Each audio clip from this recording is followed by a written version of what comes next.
रतनगंज थाना क्षेत्र, जहां वर्तमान में भी देखा जाए तो योगी आदित्यनाथ के ही बिरादर बैठे हुए हैं, वहां भी थानेदार, उनकी भी लापरवाही है, नहीं तो ये घटना आज ना हो पाती। भारत का संविधान ही हमें कहता है कि हम भारत के लोग संपूर्ण प्रभु संपन्न समाजवादी पंथ निरपेक्ष गणराज्य बनाने के लिए उसकी एलिजिबिलिटी और लिबर्टी पर्याप्त होती है, तब उस आधार पर ही जांच की पुष्टि हो और जांच में जो भी दोषी पाए जाएं तत्काल प्रभाव से अविलंब उनको सजा दी जाए। फर्स्ट को नसीराबाद थाने में ही एक पासी परिवार को के बच्चे को मौत के घाट उतार दिया जाता, वहीं 3 किलोमीटर दूर एक बबन पासी को गोली मार दी जाती है, उस पर आज तक अभियुक्तों की गिरफ्तारी नहीं हुई है।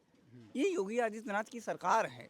तो वर्तमान में दर्शाया जा रहा है, ट्रेंगल दिया जा रहा प्रेम प्रसंग का, ये हमें आशा नहीं, ये गलत दृष्टिकोण से ले जाया जा रहा है, क्योंकि वर्तमान सत्ता के संरक्षण में ही एक हिंदुत्व के मंदिर के जस्ट बगल रहने वाले एक सुनील कुमार जी, जो अध्यापक थे पेशेवर यहाँ रायबरेली जनपद के और अमेठी जनपद में, और अब भवानी मंदिर के जस्ट बगल ही उनका आवास किराए पर मकान लेकर रहते थे। और अगर इनका ये ट्रायंगल जो दिया जा रहा है ये होता, तो ये वारदात जब ये पुलिस प्रशासन में नौकरी किए थे, क्या उस समय घटना नहीं हो सकती थी? उस समय भी हो सकती थी। और ये वारदात जो हुई है, यहाँ से इनका पूरा परिवार वहाँ पर किराए पर रहने के उपरांत इसको अंजाम दिया गया है। वो अंजाम देने वाले जो गिरफ्तार किया गया है वर्मा जी को, हमें नहीं लगता कि वो अकेला रहा होगा इस घटना को अंजाम देने वाला, क्योंकि उनको कैसे जानकारी मिली कि वो व्यक्ति कितने बजे आता है, कितने बजे मंदिर की आरती और वंदना पूजन पाठ कार्यक्रम जो संचालित होगा वो कितने बजे से शुरू होगा, उस घटना स्थल को देखते हुए वारदात को अंजाम दिया गया है। आप कह रहे हैं कि इस पूरे प्रकरण को अगर देखा जाए तो ये प्रेम प्रसंग का मामला नहीं हो सकता, लेकिन अगर दूसरी तरफ बात किया जाए, मतलब जो सुनील कुमार जी की पत्नी है पूनम भारतीय जी, ये कुछ दिन पहले थाने में जाती हैं, तहरीर भी देती हैं, कहती हैं कि मुझे मतलब अर्जुन वर्मा से डर है, मुझे जान मान का खतरा है, मेरे साथ कुछ भी हो सकता है। तो इस मैटर में पुलिस प्रशासन संज्ञान भी नहीं लेती है, शायद आवाज़ वो दिन देखने के लिए मिलता है, तो इसमें पुलिस प्रशासन को लेकर आप क्या कहेंगे? मैं तो सीधा सीधा आरोप लगाऊंगा उत्तर प्रदेश के योगी आदित्यनाथ बिष्ट जी पर कि उनकी निरंकुशता ही प्रशासन को की लापरवाही है, कि जिस प्रकार उन्होंने पूर्व में अपने साथ हुए जो छेड़खानी या अभद्रता को लेकर प्रशासन से अपील की थी रक्षा और सुरक्षा के संदर्भ में, लेकिन प्रशासन ने इस बात को नज़रअंदाज करते हुए आज एक ही परिवार के 4 लोगों को लहूलुहान करते हुए नस्ते नाबूद कर दिया गया, एक वंशावली को समाप्त कर दिया गया है। ये योगी आदित्यनाथ बिष्ट की सरकार पर एक बड़ा सवालिया चिन्ह है कि ये उत्तर प्रदेश में जो राम राज्य का हुक्मरानियत बताते हैं, आप स्वयं देख सकते हैं, जहां राम राज्य का या राम जो राजा थे उनका मंदिर का अभिषेक किया जाता है, उन घटनाओं पर, उन स्थलों पर भी दलित एट्रोसिटी हो रही है, दलित बच्चियों के साथ दुष्कर्म किया जा रहा है। ये संपूर्ण उत्तर प्रदेश ही नहीं, संपूर्ण भारत में है। जब से उत्तर प्रदेश ही नहीं, पूरे भारत में बीजेपी का छत्र राज हुआ है, तब से ये एट्रोसिटी ज़बरदस्त होने लगी है, खास करके दलित माइनॉरिटी और बैकवर्डों पर। मतलब इस एंगल को आप कह सकते हैं कि जाति के नाम पर भी देख सकते हैं। हाँ, ये जातिगत एंगल ही दिया जा रहा है, और प्रेम प्रसंग तो बीच में केवल अड़ंगा है डालने के लिए कि हम पर ये अलाक्षण न लग सके, प्रशासन ये चाहती है। आप कह रहे हैं कि प्रेम प्रसंग एक अड़ंगा है, लेकिन जो सोशल मीडिया पर ये जो व्हाट्सएप के ज़रिए वायरल हो रहा है, उसके बाद कुछ फ़ोटोज़ वगैरह वायरल हो रहे हैं, मतलब पूनम का भाई मैं खुले शब्दों में कहूँ तो आपकी तस्वीर मेरी मैसेज के साथ भी ऐड की जा सकती है, क्योंकि कंप्यूटर हाईटेक होते हैं।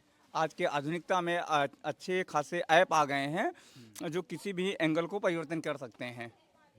ये एडिटिंग भी किया जा सकता है। अगर उनकी रियल आईडी से या उनके जो घटना थी उस घटना के अंजाम होने से पहले जब प्रशासन से उन्होंने गुहार लगाई थी, उस समय ये क्यों नहीं आया? प्रशासन ने उस समय जांच क्यों नहीं की?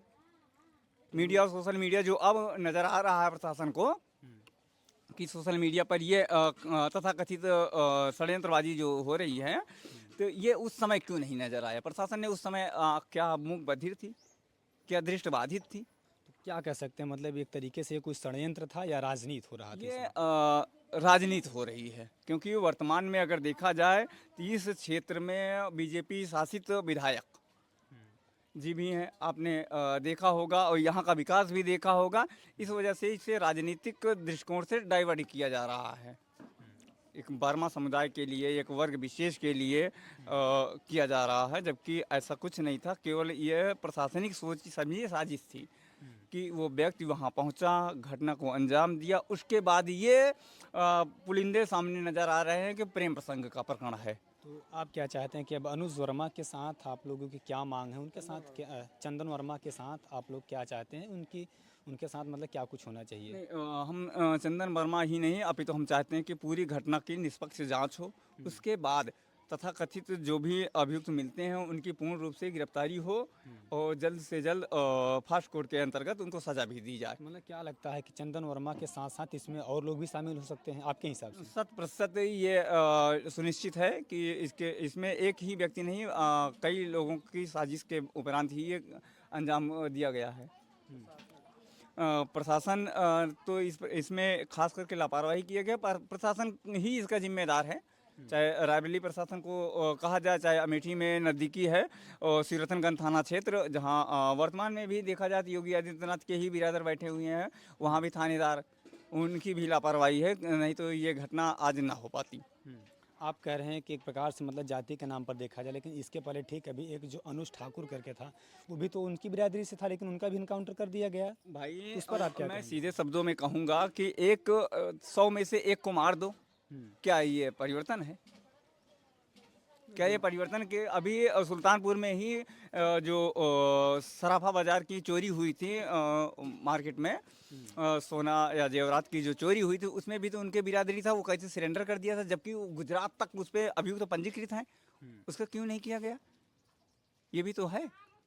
और जौनपुर के एक बच्चे को, मंगेश यादव को मार दिया जाता है, इनकाउंटर कर दिया जाता है। वहीं इसी रायबरेली जनपद के सरोन विधानसभा क्षेत्र के नसीराबाद थाने में ही एक पासी परिवार के बच्चे को मौत के घाट उतार दिया जाता है। वहीं 3 किलोमीटर दूर एक बबन पासी को गोली मार दी जाती है, उस पर आज तक अभियुक्तों की गिरफ्तारी नहीं हुई है।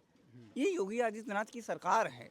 हम लोगों ने अभी अमेठी प्रशासन को जो लिखित में ज्ञापन दिया, उसमें कहा कि इसकी उच्च स्तरीय जांच होनी चाहिए, खास करके ये ना हो कि केवल एक ही ज़िले की पुलिस जांच करे। हम स्पेशल मांग किए हैं एसटीएफ से, इसकी जांच होनी चाहिए। एसटीएफ की जांच के उपरांत ही कि जो जांच कमेटी बने, उसमें भी ये ना हो कि एक ही वर्ग, एक ही समुदाय, एक ही जाति वर्ग के आधार पर काम हो, उसमें भी जातियों का समूह हो, तभी ये हर जाति के लोग उसमें हों। क्योंकि भारत का संविधान ही हमें कहता है कि हम भारत के लोग संपूर्ण प्रभु संपन्न समाजवादी पंथ निरपेक्ष गणराज्य बनाने के लिए उसकी एलिजिबिलिटी और लिबर्टी पर्याप्त होती है, तब उस आधार पर ही जांच की पुष्टि हो और जांच में जो भी दोषी पाए जाएं तत्काल प्रभाव से अविलंब उनको सजा दी जाए। फर्स्ट एक सवाल और आप लोगों से ये रह जाता है कि जैसा कि चंद्रशेखर आज़ाद रावण जी ने ट्वीट किया था, उन्होंने संवेदना व्यक्त किए थे। क्या लगता है कि चंद्रशेखर रावण जी यहाँ पर आने वाले हैं या नहीं?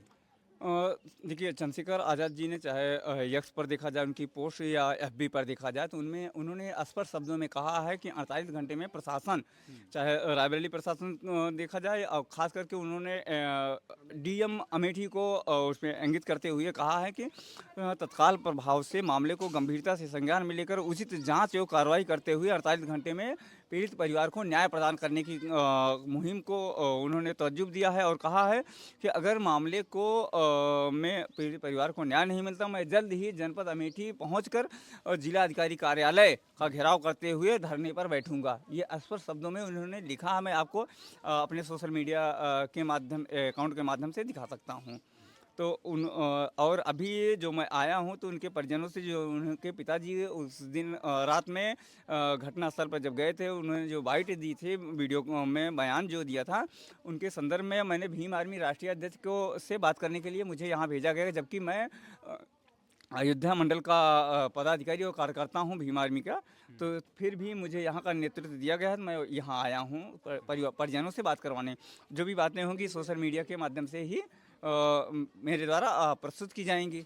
तो अभी मतलब बातचीत अभी हुआ है कि नहीं, मतलब परिवार वालों से चंद्रशेखर रावण से बातचीत अभी नहीं हुआ है? नहीं, अभी बातचीत नहीं हो पाई है। तो क्या लगता है बातचीत करने वाले हैं? आप लोग आए हैं, बातचीत करवाएंगे मतलब परिवार वालों से या नहीं? हाँ, बातचीत करवाने के लिए ही तो सैकड़ों किलोमीटर दूर हम आए हैं यहाँ, अयोध्या से यहाँ तक। तो अभी परिवार वालों से आपकी क्या बातचीत हुई? परिजनों से बातचीत हुई कि सब विच्छेदन के उपरांत अंतिम संस्कार के लिए हम लाए हुए हैं और अंतिम संस्कार हो रहा है। लगभग उन्होंने कहा कि हमें 1 घंटे लगेगा पहुँचने में।